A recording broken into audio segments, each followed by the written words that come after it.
How do you become a mechanic with absolutely no experience or schooling?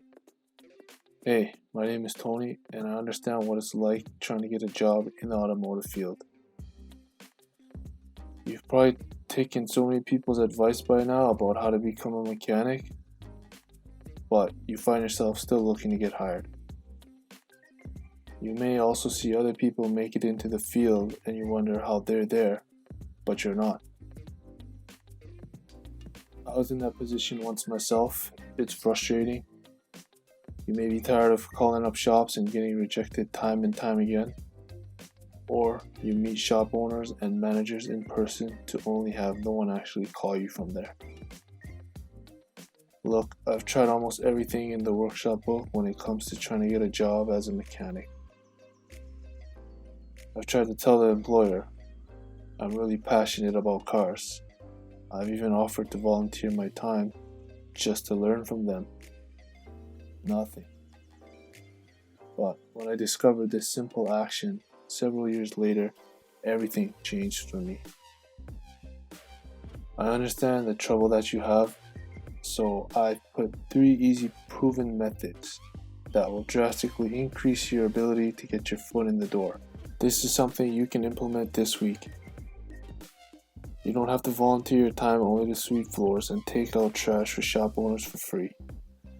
You don't have to drop over $2,500 in tuition to just get a piece of paper saying you passed a 4-month certificate course just to get a job. You don't need to do any of this. So what is it I need to do, you might ask?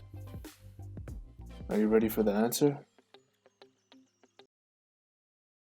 If you're ready, make sure you give me your full attention. You don't want to miss this. This is what you have to do.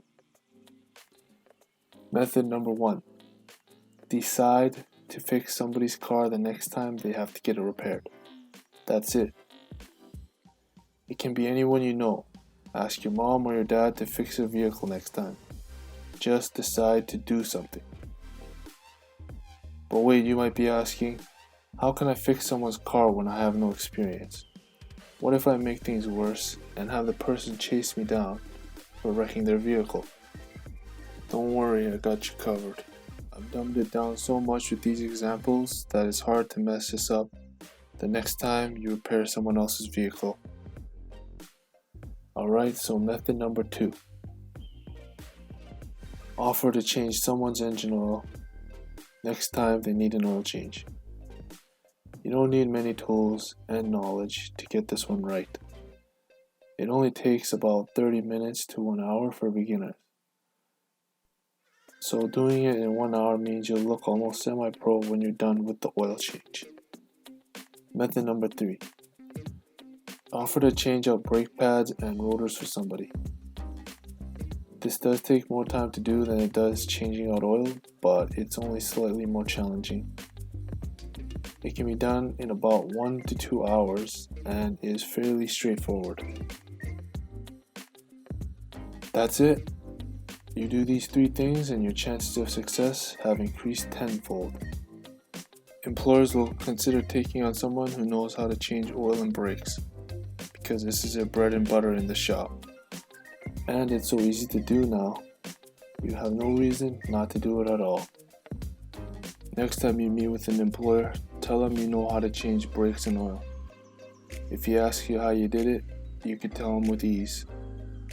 Watch the deck stack in your favor. Now it might cost you a bit of money to get started with tools, but would you rather invest $250 for your own tools or $2,500 plus to learn this in college? I think it's safe to bet $250 to secure yourself a position in the field. And the best part is you can start this week. If you learned a lot here and you want to learn about the secret tool that mechanics use to find practically everything they need to repair vehicles, type www.automotiveforbeginners.com/thesecrettool to learn more, or click the link below. It's 100% free. To get that, click the link in the description box below. Subscribe, share, and comment. Comment below if you have any questions for me. I'll be happy to help. Alright, we'll see you in the next one.